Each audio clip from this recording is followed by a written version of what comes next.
Hey guys, and welcome back to the channel. This is going to be a part 2 to the EPA explained video and what it means to you guys if you guys are WRX owners or just car owners and you're into modifying your cars or you're part of the tuning culture. We've got some new updates, and especially I've got some answers to the most common comments from my previous video. I'm going to talk about the RPM Act, which is something that everybody should know about and maybe sign, maybe not sign, and it may or may not affect you. So we'll talk about that in today's video. We're also going to talk about getting parts from overseas, getting them from Canada, Japan, China. Everybody's saying that you can get them overseas. We're going to talk about whether that's actually possible. We're going to talk about the term race use and track use only. We're going to talk a little bit about inspection and how the EPA actually enforces this, because one of the common questions was, if my state doesn't have inspection, how are they going to enforce this? If you guys haven't seen the first video, I will link it up above. And if you haven't already subscribed to the channel and you want to see more WRX content, modification content around my 2016 WRX, which is pro-tuned, or just general car tuning, automotive content, this channel has lots coming, and it already has a lot here, but please consider subscribing. Let's address the first thing. Okay, so I've been affected by the EPA and their enforcement of parts. I really want a catless downpipe. I really want headers with an external wastegate. I want TGV or EGR deletes, and I want to get tuned. What can I do? Now, it's funny, a lot of you guys in the previous video said, oh, just get them from China, buy them in Canada, buy them in Japan. And a lot of people think out there, other YouTubers that have made videos like this, common comments are there's going to be a black market, people are going to get them shipped in. Well, the answer is yes and no. Yes, people are going to be able to get them into the country. It's not like we're dealing with drugs, honestly, but there is enforcement. Companies aren't going to be able to sell those products coming in. So what does that mean for you? No, you can't go online and buy a catless J-pipe from AliExpress or from another country and get it shipped here. Well, you might be able to, but those companies are at risk of getting fined, and we've already seen this. A company in China that was manufacturing catless J-pipes and bringing them into the US for resale has already been fined recently, and there's going to be a full cracking down. So guys, the key here is it's not necessarily you as a consumer that is interacting with the EPA directly. The EPA is directly interacting with the people that are selling you the parts. And this is why what they're doing is actually so effective, because it doesn't matter whether or not you try to buy from another country, the company can't legally sell it to you. And that goes straight into the second thing that I wanted to talk about in this video is inspection. The same thing goes. If you have it already installed in your car, although it is probably illegal, it is technically illegal basically in every state, even if you don't have exhaust inspection, it's already on your car, so it's up to the state to prove it. And while for some of you this is like, yay, for the community this is bad, because this is taking out a massive industry. And I'm not going to get too far into the politics of it, but that's the clarity here. If it's on your car, guys, you're fine.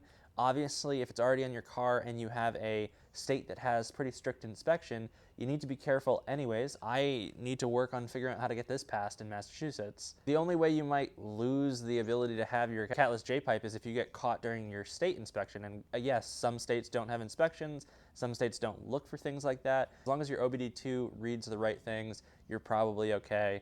But if you ever want to buy more parts that fall under what the EPA is enforcing, good luck, it's not going to happen. So the next important thing, and this is real new news. I guess the first few things were clarification. This is new. We've seen this in the past couple days, the use of track use only or race use only. So in my previous video I said that is out. It's not going to happen again. And the reality is it sort of is out. Basically, since I made that video and since this has all been happening, pretty much every tuner, performance part company, retailer has removed all the parts in question, catless J-pipes, TGV, EGR, headers with external wastegate, and lots of other parts that basically change emission use. I'm speaking specifically for the Subaru, but it affects every car out there. I think this is the first time the Subaru market has really felt it, and that's why I'm making it specifically about Subaru, and I'm talking specifically about Subaru parts, and I'm not talking about as a whole, because the diesel community has been affected for years now, the VW community for a couple years, and I think really this is the first time WRX and STI owners have been like, holy crap, I'm not going to be able to buy parts. But look, so all those companies have removed all those parts that were already labeled for street and track use. Now what does that actually mean?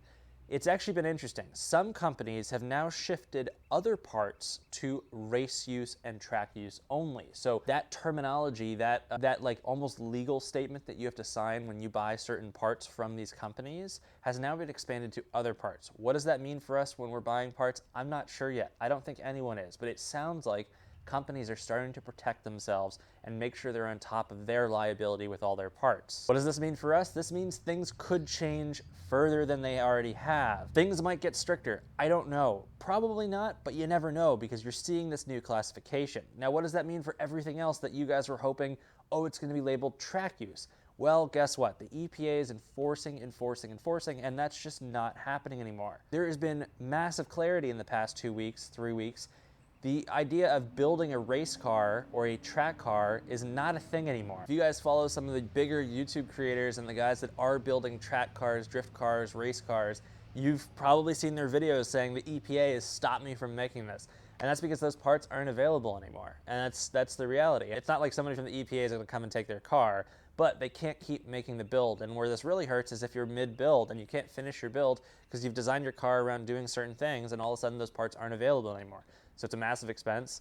A lot of the big YouTubers can handle that and it's more content, but it's a massive expense and it can really change what you're planning on doing. So no, some of these parts are not going to be available anymore for street and track use. And it's been pretty clear from the EPA that this idea of building race cars or track cars that aren't street legal is a thing of the past. And I don't really understand how we're going to get around that. And that's what brings us into what the RPM Act is. And the RPM Act is the Recognizing of Protection of Motorsports Act. And this is an act that's been put together by basically everyone. You know, I don't know who actually wrote the bill, but it's a bipartisan, what people say is a common sense bill that is in the hands of actually lots of legislators and lawmakers today. So what really is that act? And there's a lot of confusion around this because a lot of people think that this is an act that protects them and allows them to reverse what's happening with the EPA. And the reality of that is it's not. What this act basically does is it reverses, or it's hoping to reverse, the EPA's decision over race and track use parts. And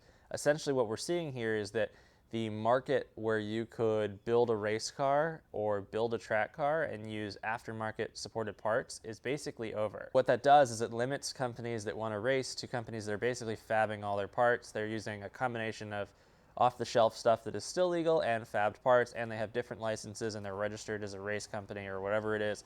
The primary purpose of their company is to race, and basically that's cutting out a massive portion of the people that actually participate in track events and participate in all these races and go to the strips and all of that fun part of motorsports. Many of us automotive tuning and automotive motorsport and the sport of, you know, having fun with cars means daily driving our cars, tuning them, and doing exactly what I do with my car. The dream that many of us have is to eventually do this on a track, which is far more expensive and, you know, takes a lot more opportunity, and you have to have the right things around you, and you basically have to plan your life around it. I mean, that's the reality. And now that's been taken away. And, you know, as an individual, I right now can't really build a track car. Well, I can, but I can't build it in a way that we used to build it, to make massive amounts of power and to be optimized for the track. And unless I fab all my own parts, I'm kind of stuck. So what the RPM Act does, if I sign it, will allow me to build a car for track use only. And what does this do for the rest of the market? Well, it might actually open up the market and allow people to get catless products and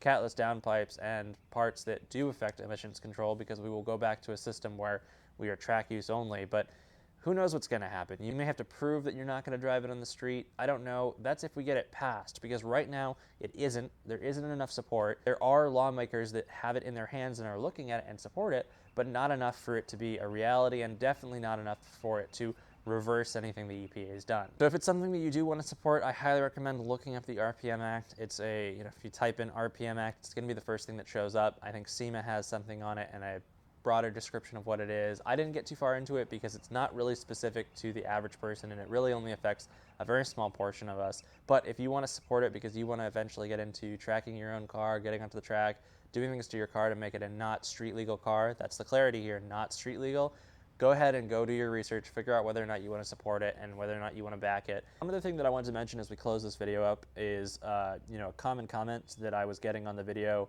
and it was the term "thanks Biden." And I try not to take any political stances with these videos, but I just wanted to provide some clarity to everybody watching these videos that, maybe you watched this far, maybe you didn't, is the idea that this is responsible from the Biden administration is fairly silly. And, politics all aside, the EPA Act, what is being enforced right now, was put together and put in place by a very, very conservative Republican administration in 1970. It was heavily enforced under the Trump administration, and that's when we really started seeing the enforcement, right? And all these things have kind of come down and broken down in the last 5 years, and that's really been under the Trump administration. Now, I don't know that the Trump administration was particularly enforcing it or pushing it. I think it's just the EPA and the politics in the EPA, and I think the EPA inherently is bipartisan, and it doesn't break down to politics, in my opinion. But I did want to mention this just because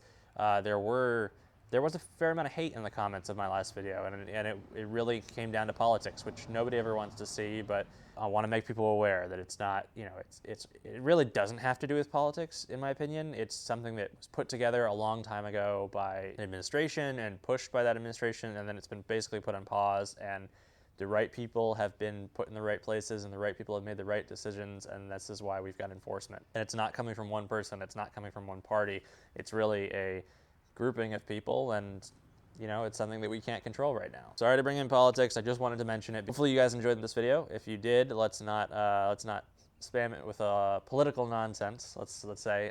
If you guys have more information on what's happening, and it's been a few weeks before I've made the next update, when I hear more, please drop it in the comment section below so everybody knows. I want to thank you guys for watching the video, especially if you watch this far through. You guys are what makes this community happen and work, and this is what makes me enjoy making these videos. So I appreciate it, guys. I've got like 30 parts to unbox right now for my 16 WRX here, so I'm going to get into unboxing those, and I will have an unboxing video so you guys can at least see what is going on in my car before I do the install videos and before we get this thing back on the dyno this summer, which, yes, it is going back on the dyno to make even more power, so it should be super exciting. But we're starting with all things suspension and all things exterior, because I'm already pro-tuned and running decent power. But yes, we're getting back on the dyno. All of you guys have been asking for it. We're going to make more power. This thing's going to become a drift missile, and that also means getting something that I can daily drive. Well, daily drive and have some fun. So BRZ probably coming to the channel. I've got to figure out how to park the WRX, my 2 other dailies, hopefully the BRZ coming in.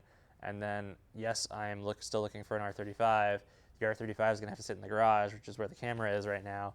And then I've got to leave this thing outside. So I've got to think about a way to potentially protect this car if I'm doing all the things that I want to do, because I'm getting a ton of carbon fiber stuff for this car. Essentially, the white and black contrast, but mix in carbon fiber. We're gonna experience this journey together, guys. So I appreciate you guys watching. Thank you. Have a great day.